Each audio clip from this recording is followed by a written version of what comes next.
of my best friends, Keki Turel from India, that will talk about complication in vestibular schwannoma surgery. And I'll leave you the stage, Keki. Thank you so much for being here. Thank you very much, Sabino. Thank you, Mehmet, for including me in this subject, which is very close to my heart. And I really enjoy vestibular schwannoma surgery all my life, ever since I worked particularly with Majid Sami in the early 80s. So I'm going to talk. Huh? Can they see it? Can you see my slides? You can see my slides, yes? You're perfect. You can go ahead. Okay. All right. So let me first start with my next complications conference. Since I am talking on complications, let me tell you that we are going to have the 5th international meeting on complications in neurosurgery in Goa in the first week of March, 6, 7, 8, 9 March. And those of you who have not given your papers or registered, then please do so as early as possible. It's going to be a very exciting program talking about complications, both anticipation and prevention and management. And what we will be discussing in that are major complications after so-called minor surgeries like blur hole drainage of chronic subdural convexity meningioma, excision of gliomas from non-eloquent region, cranioplasty, shunts, EVD, ETV, and wrong level surgery, wrong side surgery in the spine, ACDF complications. So major complications after minor surgeries. We'll have some important roundtable discussion with some eminent people on these subjects on chronic subdural shunts, CSF leaks, cranioplasty, neuromonitoring, whether you should do or not do, implications, and of course, screwing or screwing up as far as the spine is concerned. There are other themes like my worst nightmare. Wish I had not taken up this case. Complications in my first 5 years of practice and last 5 years of practice. And not how I would do it, but how I would not do it. Equipment and instrument failure, second victim syndrome, these are other themes and some other strategies to prevent complications. And the place is going to be Goa, which was occupied by the Portuguese for 400 years, just south of Mumbai on the west coast of India. And you can see these beautiful pictures of Goa, which you will not really you will really miss if you don't come there. And this is the hotel where we are going to have the conference, Taj Siddhartha Goa. So I'm going to talk about complications on vestibular schwannoma surgery or CP angle surgery. And in this one slide, I have covered what I'm going to talk in this lecture. So complications in neurosurgery are primarily related to the structures in the vicinity of the lesion that requires excision. The other complications that occur are due to what is being done to attain that excision and the extent to which one decides to or is able to excise. Complications related to various other aspects like the approach, position, unexpected changes in the brain or vascularity, they are the factors which are to be taken into consideration of avoidance and management of complications. And in each patient, there are some key lesional factors like preoperative deficit and size of the lesion. These are two very important factors that patient will have apart from those pertaining to surgical anatomy. And correspondingly, complications will be related to those. At the end, when they are operating, that will be the extent to which you can consider it safe to remove, and whether you should remove everything or you should remove only that part of it which is safe in your hands without inflicting new deficits. So there comes the question of both philosophy and ability.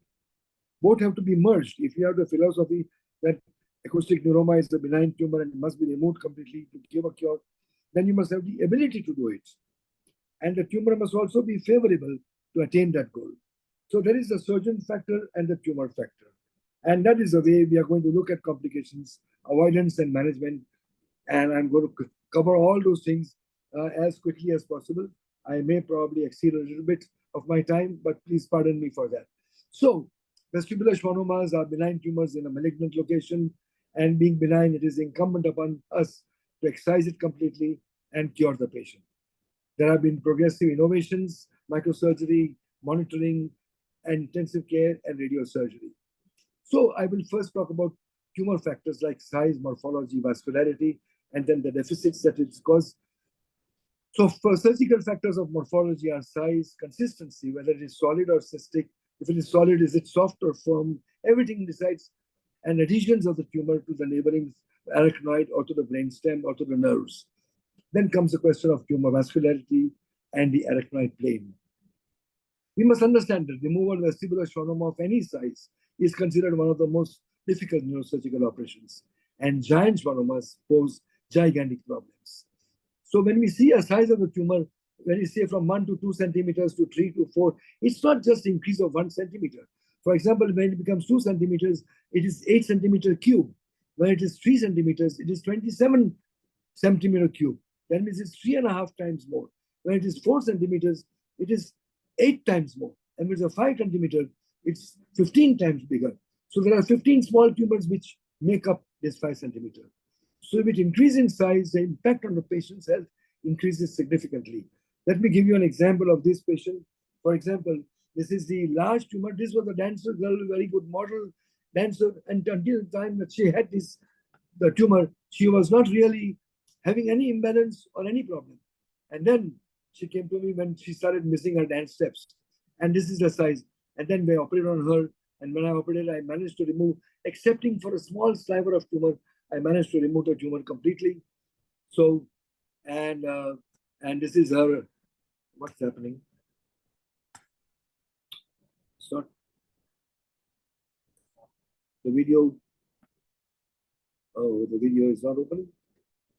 Okay, so we preserved her and she had reasonable facial function and even hearing function. But there was a tiny little sliver of tumor which we have left behind. So the risk of facial nerve function in patients with VS larger than 3 centimeters is 6-fold higher in patients with smaller tumors. So size does matter. Cystic tumors seem easy on the scan but demand careful dissection as they are densely adherent to the surrounding structures. Many of them are giant size, they are hypervascular, they have brainstem adhesions, they are young patients with hydrocephalus, and quite often good hearing is present in these patients with acoustic tumors, with cystic tumors. But subtotal excision may be justified because of the dense adhesion of the cyst wall to the facial nerve. Let me show you this case. For example, is a cystic tumor with a solid component inside, and here I am operating, debulking the tumor. Typically, we always do internal decompression, and then you start mobilizing the tumor capsule from the cranial nerves, and you can see this gradually getting it out of the 7th nerve, of the 8th nerve, of the important blood vessels. But it is not always possible to get the cystic wall away from the two neighboring structures. And here the patient is on the next day after surgery, reasonably good facial function and hearing function. But this is not always the case. This is another large cystic tumor, and post-operative outcome is good. But impact on the arachnoid, you can see the large acoustic tumor can produce brainstem edema or obstructive venous drainage. And you see the brainstem quite wet, hypodense. And here you may have difficulties in separating the tumor from this so-called arachnoid-less brainstem. And here you are able to see this, how the brainstem looks. It's all red and blue. And as the tumor is being excised, there's practically no arachnoid. And we managed to get this whole tumor out, but with a lot of trepidation in my heart. So we have to be very, very careful when you are separating the cranial nerves, the tumor from the cranial nerves. Like they are always adherent to the brainstem, and you can see that there can be an infarct after injury to the pons. And here's another case. I'm showing you all complications which I have experienced, not textbook complications. Okay, so this is the pontine infarct in such a patient where the arachnoid is not present or very densely adherent to the brainstem. There are problems of adhering to the cranial nerves also and to the blood vessels also. So I would suggest that you should stay within the tumor arachnoid so that you are away from all these structures. Blood vessels will be outside this arachnoid. So here I am dissecting this tumor within the arachnoid, and then you will see ICA.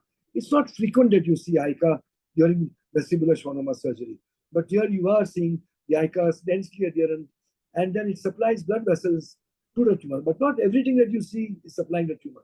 So you try to tease it off, and you may be able to separate most of these tiny blood vessels off so that you don't sacrifice them because they have another destination to go and another goal to perform. So you gradually separate this out, and there you can see all the ICA perforators are separated from this tumor. So stay within the tumor arachnoid, and that holds the key. Do not sacrifice veins. Absolutely very important, and you should try to preserve them. but on one particular instance, we missed the pontocerebellar vein, and you can see the extent of cerebellar infarct or swelling that occurs because of this. So injury to posterior fossa veins, you must be careful, but brainstem vein preservation, very important. And here you can see the facial nerve preserved, and brainstem veins also very carefully preserved as the tumor is being resected out. Lower cranial nerves are sacrosanct. Do not touch or handle the lower cranial nerves. Do not insinuate cotton pledgets when you're dissecting a large tumor of the overstretched lower cranial nerves. So this is the way you lift up the capsule of the tumor from the lower cranial nerves, and don't put any cotton because you're going to overstretch those nerves. So lower cranial nerves, the injuries are more devastating than any other cranial injuries because their damage can produce aspiration pneumonitis and even death. Some other cranial nerves which can be affected, trigeminal, corneal reflex being lost. And you can see if there is a accompanying facial nerve, then you can have corneal ulceration. So the next thing is the surgeon factors, complications related to experience, ability, philosophy, and temperament, and then all these other things that I'm going to show you now. So the patient factors are age, condition, general condition, tumor size. Surgeon factors, his approach, technical skill, expertise. Technological factors, what you have, everything. And of course, finally, the teacher factor.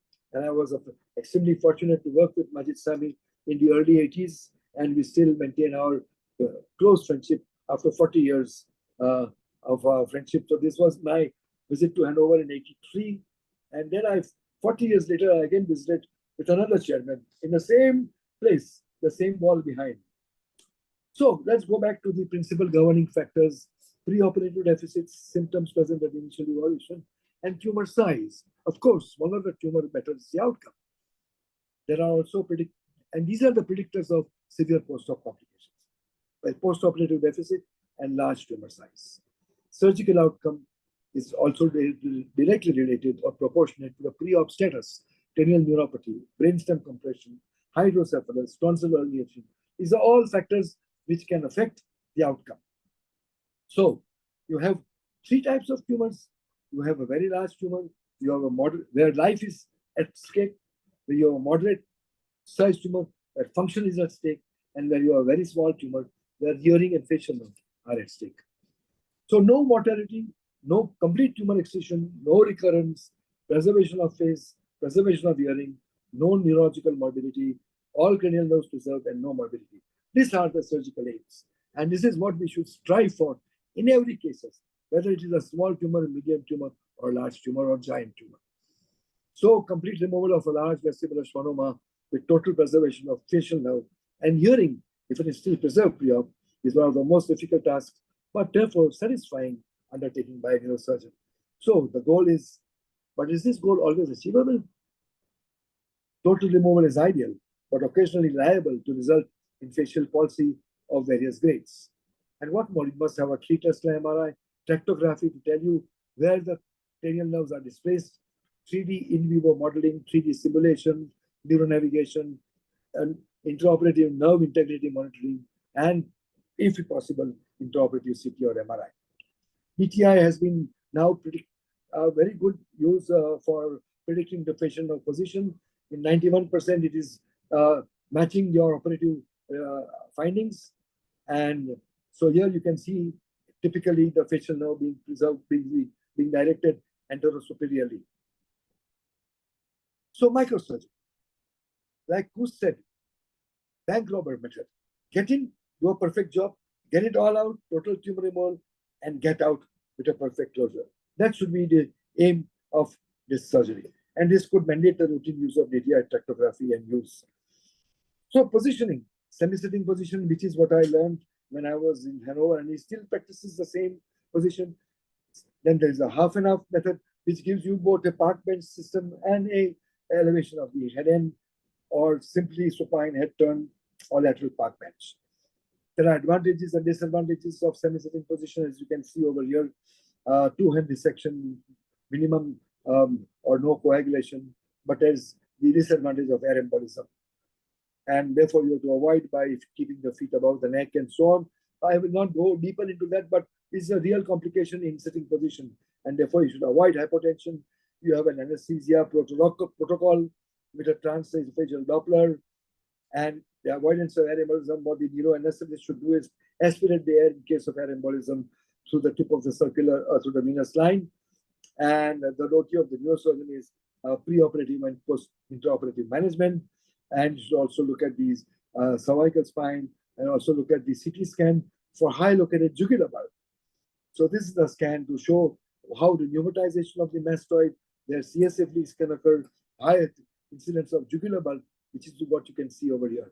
So during positioning, SSCP also is important. Skin incision. If you don't have enough bleeding from the skin, you inform the anesthesiologist, it means there is something wrong. There's air embolism happening. And during and after craniotomy, emissary veins close to the sigmoid sinus. All this is intraoperative management for avoidance of venous embolism. Jugular veins must be pressed, and appearance of dura, high risk. If the appearance of dura, if there is no pressure and it's collapsed, it means the venous pressure is not high enough, and that is a high risk. So the neurosurgeon should not open the dura until the anesthesiologist reverses the situation. So these are the incisions that can be made, preserving the auricular nerve, occipital nerve, greater and lesser. So it can be C-shaped or it can be lazy S, depends on your philosophy, and identifying the transverse sigmoid junction by this method. And so craniotomy is done exposing the borders of transverse and sigmoid sinuses superiorly and then extending infromedially. Sometimes you may have to make a large incision. So this is, I have identified the transverse sigmoid junction at the beginning, and then I'm making a 3 centimeter craniotomy, and then making a dural incision, which can be T-shaped or which can be alongside the transverse sigmoid sinuses. Both are acceptable to me, and then you can have bleeding from the emissary veins, dural sinuses, and air embolism. So here I am just on a craniotomy, but I have damaged the sigmoid sinus. So I have to be very careful, immediately put some packs, immediately put some irrigation, and then put some Surgicel and stop the bleeding, inform the anesthetist when such a thing is happening, and the bleeding stops, and then you can continue. And then you can continue with the operation. When you have cerebral retraction, be very careful. In acoustic tumors, large tumors, you always lift up the cerebellum from below. Allow the CSF to be drained down until the brain relaxes. In the young patient, there's a tight brain, more retraction. In elderly, of course, it can be atrophic, and white cisterns are there, so easy retraction. Remember that the trade secret is ultimate goal of acoustic stoma surgery is preservation of cranial nerves. Tumor removal is merely a byproduct. This is a part of my statement which I made in Clinical Neurosurgery, Volume 34, when we wrote a paper way back in 1984. The principle of preservation is staying within the tumor arachnoid. So surgical technique is simple tumor debulking first, and then centrifugal debulking to shrink the tumor from all sides, remaining within the tumor arachnoid to avoid injury to all structures. And then you can use, you cause major debulking at the beginning and final dissection closer to the cranial nerves. So here you can see, I've just opened the arachnoid, got into the tumor capsule, quickly tumor debulking. Then you can use your CUSA, but do not remove everything. If the CUSA perforates the tumor capsule, you can damage the cranial nerves. And this is the way you do the major debulking. Remember, be careful, CUSA may perforate the thin out, leave a shell-full tumor around it, and then preserve the interauditory artery. In this particular case, as soon as I retracted, I found the interauditory surface on the ventral surface on the dorsal surface of the tumor. And this was an impediment, but I had to preserve it. There was no way I can sacrifice that artery. Otherwise, I lose my 7th and 8th nerve function. So here is this patient I showed you earlier, which has got a very hypodense brainstem, large tumor, very widely open acoustic tumor. So here I am lifting up the cerebellum from below, excising the tumor, then opening the dura along the transverse sigmoid sinuses, and then rapid debulking from within. As you debulk the tumor capsule will start coming closer to inside. You keep on irrigating. The assistant keeps on irrigating whilst my 2 hands are working. It's always better to work with 2 hands to dissect. With one hand, you hold the tumor capsule. With the other hand, to dissect it. And the assistant has to do the tumor irrigation and has to do the suctioning. Sometimes you may have to use the suction yourself in your hand. But you can see how nicely the tumor, such a large tumor with brainstem compression, you can see the seventh now already preserved, and the brainstem can be seen. Some tumor left inside the capsule, in the canal, drill it out again, and this is the end point. Seventh is hanging down, brainstem is in the background, cranial nerves well preserved, tumor excised completely. So, how do you know in these very large tumors? Sometimes you don't know where the meatus is. And Tübingen is, so Marco Satterby has described this Tübingen line, very nice, elegant thing. So you can see where the neural folds are ultimately widening, and that's the place where the meatus is located. Vertical foldings of the dura around the area of the vestibular aqueduct. Then you drill. Once you identify it, you drill the canal. It should be done cautiously, judiciously to prevent the damage to the seventh nerve complex, semicircular canals, jugular bulb, all those things. So drilling of the canal is not innocuous. You have to be careful. You must be aware that jugular bulb may be very high. So your CT scan reading should be there to know that the jugular bulb is high or not so high. And once you open the canal, you open the dura, and then you gradually ease out the tumor, and then you will see your seventh nerve very comfortable. So the eighth nerve and seventh nerve are preserved by taking away the vestibular schwannoma, as it to say. These are arising from the vestibular capsule, vestibular nerves. And then, so having drilled out the canal, you open the dura like this. You do not go right up to the end. You keep a little bit of the canal unopened, and then you drill, and then you separate the capsule from the cranial nerves everywhere. So this is the vestibular schwannoma. So you are holding the vestibular fascicles and separating it out from the eighth nerve and from the seventh nerve. Both seventh and the eighth are pushed ventrally and superiorly. And here you can see the seventh nerve and the eighth nerve. And then as you come to the porus acousticus after opening the canal, this is the point of maximum adhesion. As you come to the end of the canal, 5 millimeters outside the meatus, that's the point of maximum adhesion. You stop there. And then you come back to the brainstem side and reach this point from the medial end, so that you finally come to the maximally adherent point at the end, having dissected from the lateral end and from the medial end. This was our opinion when we found the deformation of the seventh nerve in relation to tumor. This was before our DTI days. There's various degrees. Most of the time, it is pushed upwards like a dog-like deformity. The seventh nerve is pushed upwards and ventrally. So it can be sometimes so thin that it just looks like arachnoid. And you have to use the neuromonitoring continuously to know that sometimes wherever you touch, the facial nerve twitches. So you have to be extremely careful. And sometimes if you are in doubt, you have to leave that area of the tumor behind. So you must be very careful not to cause, there are many reasons why facial nerve can be damaged: interruption of the blood supply, nuclear lesion by traction, thermal injury, overstimulation, and sometimes overambition to dissect the last most adherent part. We talked about a jugular bulb, and here this was my patient where I knew about the jugular bulb very high. And as soon as we drill open the canal, the bulb exposed itself, and then we put some bone wax and managed to stop the bleeding. There was an internal auditory artery, which I showed you earlier. And then I continue with my drilling. I control the bleeding from the jugular bulb, and then I drill out the canal and then remove the tumor. So I have two negative factors in this case: high jugular bulb and a dorsally located internal auditory artery. So this is the jugular bulb here coming right into the meatus. So then you depress it and you continue with your operation. So this is the contraindication for semi-sitting position. And this you can see on your preoperative scan. So preoperative CT is extremely important. MRI alone is not sufficient. You must have a CT scan to know the size of the canal, to know the height of the jugular bulb, and to see the length of the canal. Now, affected structures pierced. This is another postoperative complication where I'm drilling the canal, where I'm simulating the tumor and continuously simulating. And when I'm separating this out, you can see the sixth nerve in the background. But I thought this was a facial nerve. And I go on stimulating. I find the facial nerve much later. And I have overstimulated the sixth nerve. And this is a problem that I faced with the patient temporarily. He developed a sixth nerve paralysis.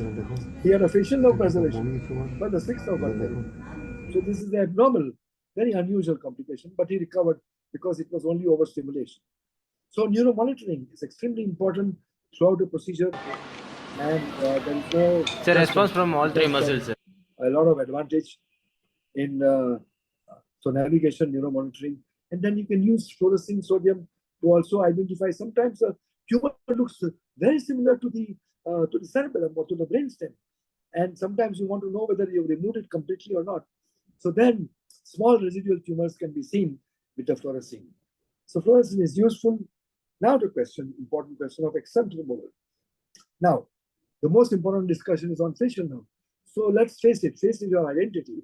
In defense of saving the face of the patient and of the surgeon, varying amount of tumors may be left behind, sometimes willfully left behind. And sometimes what is described as a sliver of tumor left attached to the facial nerve is sometimes a much larger amount, whose true dimensions may only be ratified on doing a post-contrast MRI. So varying amounts of tumor may be left behind for a variety of reasons, sometimes deliberately, sometimes accidentally, inadvertently. Dandy said facial paralysis is a small price to pay for the cure of an acoustic tumor. Now, let us not ridicule this statement. Dandy operated during pre-microscope era, no CT scan, no MRI scan, and for him, the life of the patient was very important, and he believed that the best way to give life to the patient is by total removal. And he had seen Cushing, his teacher Cushing's results. Cushing left behind tumors behind because he wanted to preserve life. And later on, Dandy saw those patients, and he found that facial nerve, because he left behind tumor, so much of mortality occurred and so much of morbidity occurred. So Dandy was right in his time that facial nerve can be sacrificed in order to remove the tumor completely. But today we believe that a small part of the tumor may be left attached to seventh nerve when it is strongly adherent to it, because its forced removal may damage the nerve. And therefore, the extent of tumor removal can be near total, gross total, or sometimes subtotal. Why is it important to have total resection? The risk of recurrence increases, and it's proportionate to the volume of residual tumor. Let me tell you, I have faced all kinds of facial nerves from 1 to 6, and of course, it is more common.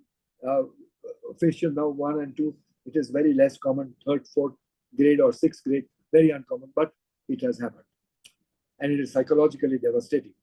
Now, this is 1989 patient. I operated. I removed the tumor completely. I thought so. Intraoperative, immediate post-operative. We had only CT scan at that time, no MRI. Facial grade 1 and 2, but she recovered completely. This was immediately post-op. She recovered completely. She saw me 19 years later, 18 years later, with some tinnitus again. And when we did a scan, she did not come to me for scan for 18 years. And there is a small recurrence after 18 years. I did not realize that there was small tumor residue. This is a 27-year-old male. Now, this is a more recent case. This is the tumor. And I'm not going to show you the operation because it's too long. Immediate post-operative, we had this facial nerve paralysis, but 1 year post-operative, we have recovered fully. And we have now in 23 post-operative, very good result. And this is a gentleman who also had a large tumor. We again removed his tumor, but he developed a complete facial palsy. I was sure that the tumor was completely removed. I was sure that I preserved morphologically. I did not have neuromonitoring at that time. So I said, let me observe this patient. We kept on observing him. I did not do anything to the patient, but I followed him up. And post-year, 2 years later, he recovered. So this is the challenging situation. The surgeon himself knows the best what he has done, how much he has removed. He knows what is the complication. He has to be honest. He has to be factual. And then I think the honesty and the integrity of the surgeon is very important in the decision making when it comes to complications. This is another patient. I operated on her in 2003. I had it complete removal, and she had no facial problem. Facial function was good, but because she was very good, she did not come for a follow-up. When she came to me for a follow-up, It was in 21, 18 years later. And that time she came with only hemifacial spasm. She had nothing else. And when I did a scan, I found this, which means that I had some tumor left behind. But the patient's follow-up is important. Patient did not come to me for a follow-up. And this is a facial hemispasm. Then I, after again operated on a second operation, again removed the tumor. Fortunately for me, she had a good facial result. So long-term surveillance is required following resection of vestibular schwannoma, even after gross total resection. Subtotal resection alone should not be considered a definitive long-term cure. This is another beautiful lady. She was a wife of a diplomat in my city, Saudi Arabian lady, Saudi Arabian diplomat. She could go anywhere in the world. And this was her post-operative result after complete removal. She's 1 year post-operative, and she has an audio insist, but she says that she's very happy with the result, and she had, when she's explaining her problem, and she had complete facial nerve recovery, and you can see how nicely she can do everything. All right. Okay, can you show me That's a good result after a large removal. Complications are permanent facial palsy, bronchopneumonia, less likely in the young, more likely in the elderly, especially if there are lower cranial problems, spontaneous infarct. So, what dictates post-operative complications other than size? According to me, size is very important also, and nature of the tumor, fibrotic, vascular, cystic, operative difficulties, sinus complications, poor arachnoid pain, as I said, venous occlusion, brainstem injury, ICA perforator damage, venous damage, cerebellar swelling. I've showed you all of them in my presentation. And here I will show you another important complication, CSF network. Post-operative tumor removal complete but nasal discharge, 2008. And why did it happen? Because a small bit of bone island, mastoid sinus, left behind, open. So we identified this on post-operative scan, and then this is the operative. What is the? Where is this operation? Where is the? Huh? Only image is there. Sorry. So this is anyway packed with muscle, and so the leakage was avoidable. It occurred from the open air cell at the meatal tip, which we missed at the CT scan pre-operative. So it is difficult to see drilled bone edge directly under microscope, and therefore endoscope is important to see this, check with angle hook or endoscope, and then pack every single hole with bone wax or fat. And here comes the role of endoscopic surgery. Endoscope. I had a similar problem with another lady who had a small residue left in the very lateral part in the fundus of ISC. Microscope gives you this view directly, whereas an endoscope gives you a bit of 40 feet with 30, 45 degrees. You can see everything in the canal. So it's very important to use the endoscope in the canal. Finally, complications of radiosurgery. Today, it is very fashionable to leave some bit of tumor behind and then say, okay, we have our friend who will give radiosurgery, and my complication rate will be less. I have preserved the patient's face. I have left behind some tumor, and this is, and then the tumor is left behind, and this is what happens. And this patient was not mine. He came from south of India, and they gave cyber knife. And you can see he's a minister of state. And this is the result, severe ataxia after cyber knife on a small tumor. So conclusion is surgery for vestibular schwannomas is delicate and complex, and therefore must be done only by an experienced neurosurgeon. Microsurgical total excision is still a gold standard for all schwannomas, particularly for giant tumors. Radiosurgery, though increasingly useful for small tumors, may be used for subtotal removed giant tumors if the residual tumor shows increase in growth. Contrast MRI must be done every time for all detection. So we have had these complications meeting where we discuss all these issues honestly, openly, on an open platform. And we expect our other colleagues to join us in discussing this, coming face to face, and let us do this in the interest of our patients. We have to discuss anticipation and prevention, and then management and mismanagement. We must have a frank expression how I would not do it or how I wish I had done it differently. So remember, failure is a defeat only if you don't learn from it. We do have failures, all of us have. So this was in 2017. We had all the important organizations and associations associating with us during the second meeting.